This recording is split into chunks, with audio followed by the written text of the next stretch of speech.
Hello, welcome to this video on the Australian National University Egenes course, supplementary verse 7. Let me call it up for you on the screen.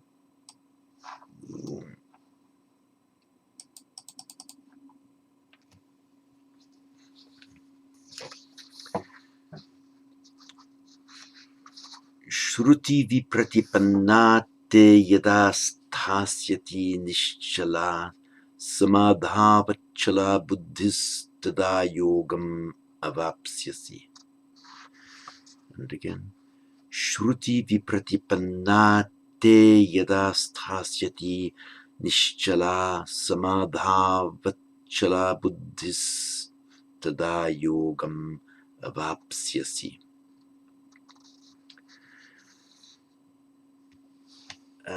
You will see that the transliteration is now in three separate boxes. The first box directly reflects the way that the Devanagari is written, without separating the words by hyphens or otherwise. For example, you'll see Buddhistada, two separate words, Buddhistada, written as one word in the first box, simply to reflect exactly the way that it's written in the Devanagari script. And likewise, for example, Yogam Avapsyasi, two different words, Yogam Avapsyasi, but written in box 1 as one word to reflect the way that it's written in Devanagari script.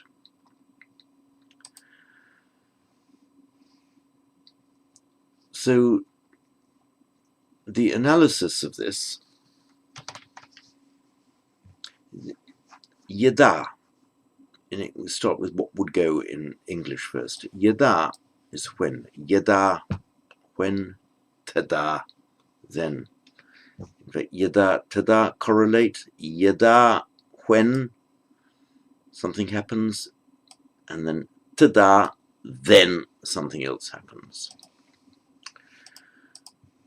Oops, sorry. So, when yada buddhis, or buddhi, when your intellect, your mind, your understanding, when your mind, so te, look at te here, and it means your. It is the abbreviated form of the genitive. Let me take you to my iPad screen.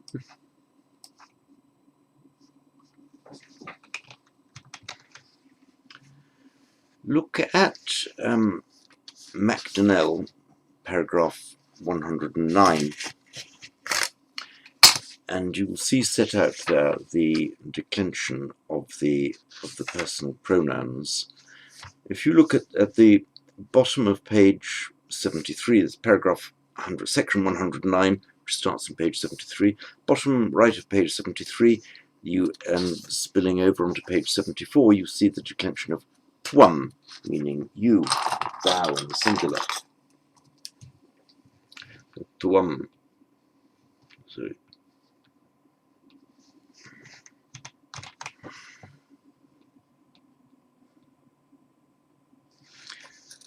the genitive of twam, just meaning your, is tava.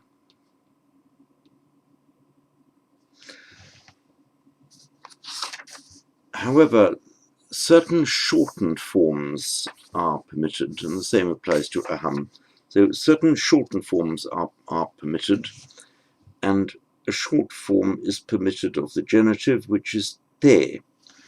And that can be used only as an enclitic. Enclitic meaning it can't stand in a stressed position or at the beginning of a sentence or word group. It has to follow another word. So you can say, your intellect then,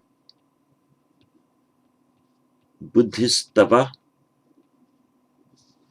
or tava buddhi,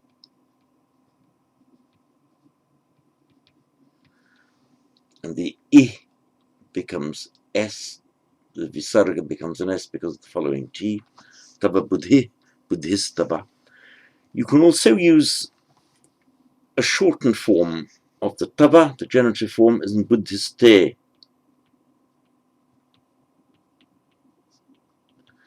You could never say te buddhi, because you can't have te at the beginning of a word group. That's the shortened form. You can have tava buddhi, buddhistava, or buddhiste. Now, note, as we see in this verse, that the te, the genitive te, same would apply to any of these enclitics, does not necessarily have to be right next to the word that it governs. You see here, the te is actually separated from the word that it governs, buddhis. In fact, buddhis is in the next line, but it's read with. So te something te buddhis, of you the mind. So your mind. Te buddhis, buddhiste, shruti vipratipanna. So literally, hearing confused, of you when will stand motionless in samadhi, unmoving mind, that's the mind te of you, tada then yogam avapsyasi, you will achieve yoga.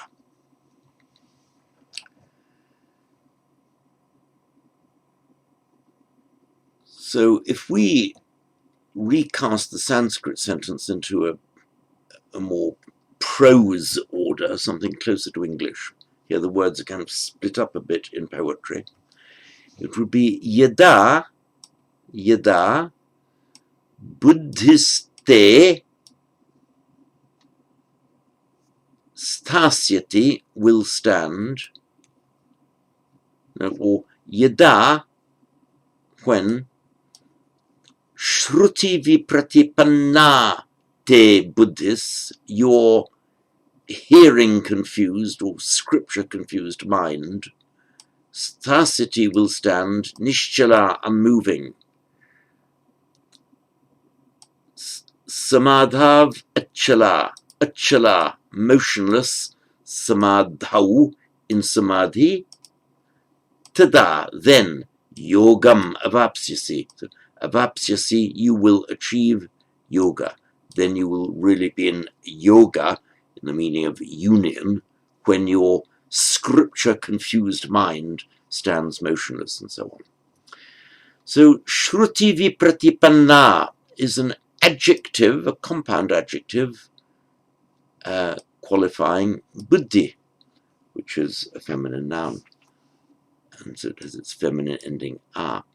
So shruti vipratipanna. I've done a note on this at the bottom. Pratipada, and in Pali, patipada. Now, specifically in Pali, it's not, even of course this is a Hindu scripture, but I just want to get your minds onto what the Pali says and how it would be used also in Sanskrit Buddhism, even though this is Hindu, because there's a certain dynamic within that word that is, I can't say definitely, I would say would be sensed by the Hindu mind, as well as it certainly is sensed by the Buddhist mind. So the pratipada, pad root meaning to go, cognate with our word foot, also to go, to move, use your feet to walk. So your pratipada, this prefix prati, has the idea of a force and a counterforce, or contra, against, for example, to reflect as pratibha, to prati shine, to shine back. An echo is in a pratishwara, a prati sound, a sound that comes back, and there's a word equal and opposite reaction. The pratipada has a kind of dynamic sense. It's not just your path. There's what you've directed your energy towards, something that's attracting you, and you've directed your energy towards. There's a certain dynamic interaction between what you might say is the goal or the purpose of the path, it drawing you, and your effort of walking it. Maybe I'm over-translating, maybe I'm over-interpreting here, but that's the kind of dynamic, as I said. The pratipada is a dynamic, conscious direction of energy towards the goal that draws you, the spiritual goal that draws you. Now, coming back to this word here, the pratipada is a noun meaning the path. If you are pratipanna, it's just the adjective. In fact, it's a past participle, adjectival form from the same word. Often means kind of attained. You've got there, you're pratipanna, arrived, ascertained, you're accomplished. You have accomplished something, you're pratipanna. But with this same dynamic sense that I've just described. If you are vipratipanna, it's more like you're not on your pratipada. You're knocked off this dynamic interaction between yourself and your spiritual path. The idea is the shruti, literally hearing, is the tradition, what has come down to you by hearing.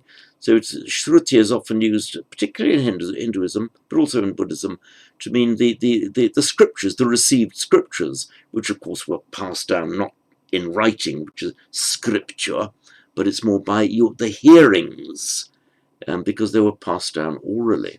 So the idea is here that rather than, as it were, attending to a proper spiritual practice, properly so called, your head's got stuffed with all sorts of things that you've heard, all sorts of teachings that you effectively haven't absorbed into your being. So you're vipratipanna, you're kind of knocked off your pratipada, knocked off course by hearing too much, by taking too much into your mind. So your buddhi, so yada buddhiste, when you're hearing confused mind, when your mind is knocked off course by all the shruti, when it will stand, stasyati, nishchala. Let me get back to the iPad screen. Here we are. Chal, root chal, that's to move. And you can make an adjective out of it, nish meaning without, so nishchala, without movement, motionless. And achala, unmoving, means effectively the same thing. As a noun, an achala also means a mountain, as in the modern Indian state, Himachal Pradesh, because in Sanskrit it would be Himachala Pradesha. In Hindi, in all the modern Indian, well, all the northern Indian languages drop off the final Himachal Pradesh. Hima meaning snow, Himachala, the snow unmoving, the snow mountain, Himachal. So Nishchala, sorry, oops, here we go. So Nishchala, a feminine noun, Nishchala in the feminine. So stasyati,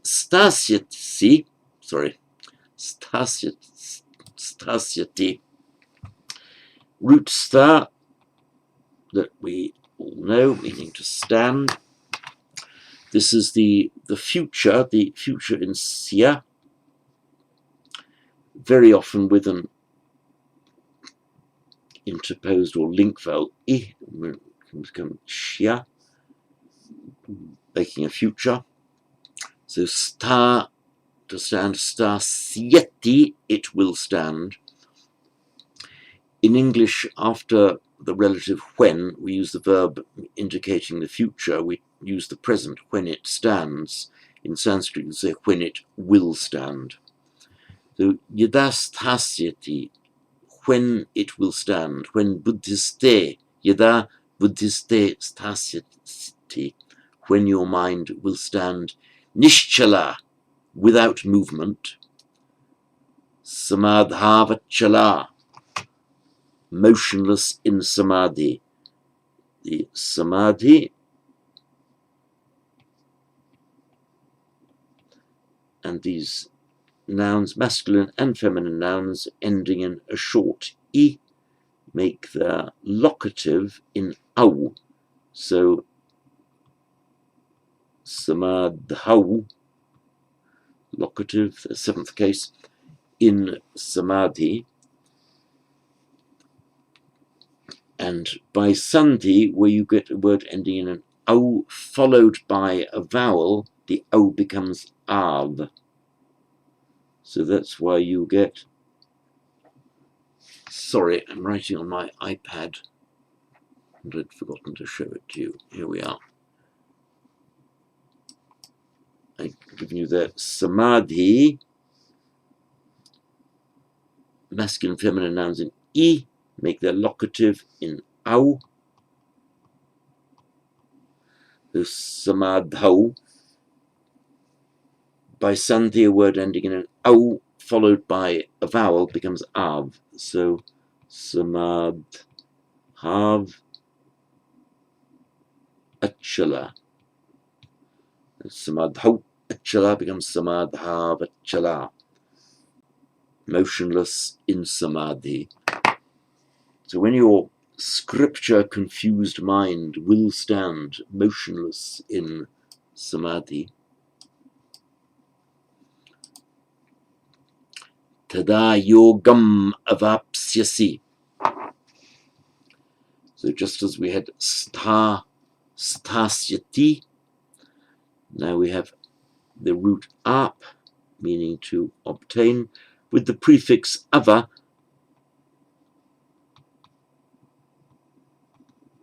ap becomes by sandhi avap, and it makes its future tense by adding the sya infix, avapsyati. And here avapsyasi, of course, you will obtain, avapsyasi. It does often happen that when you add a prefix onto a verb, it actually doesn't really alter the meaning. Many times it does very significantly alter the meaning. It makes, a completely different meaning of word, just pad, pratipad, as we've discussed. Occasionally there's no real difference in meaning. For example, let's look at the root vish, meaning to enter, with the pravish.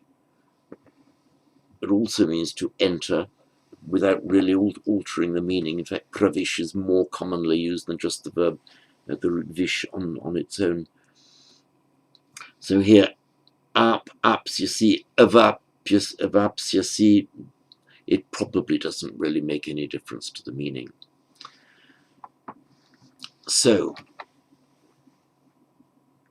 yada, when, buddhiste, your mind, which is now shruti vipratipanna, knocked off course, vipratipanna, by shruti, hearing or excessive hearing.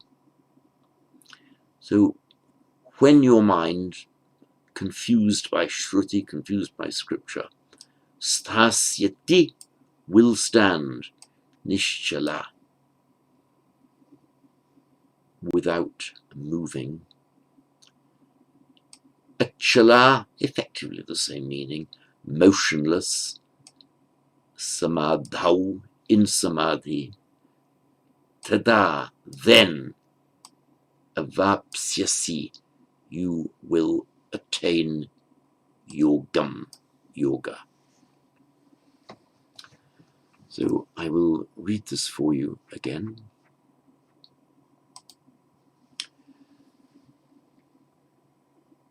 Shruti vipratipanna te yada sthasyati nishchala samadhavachala buddhis tada yogam avapsyasi.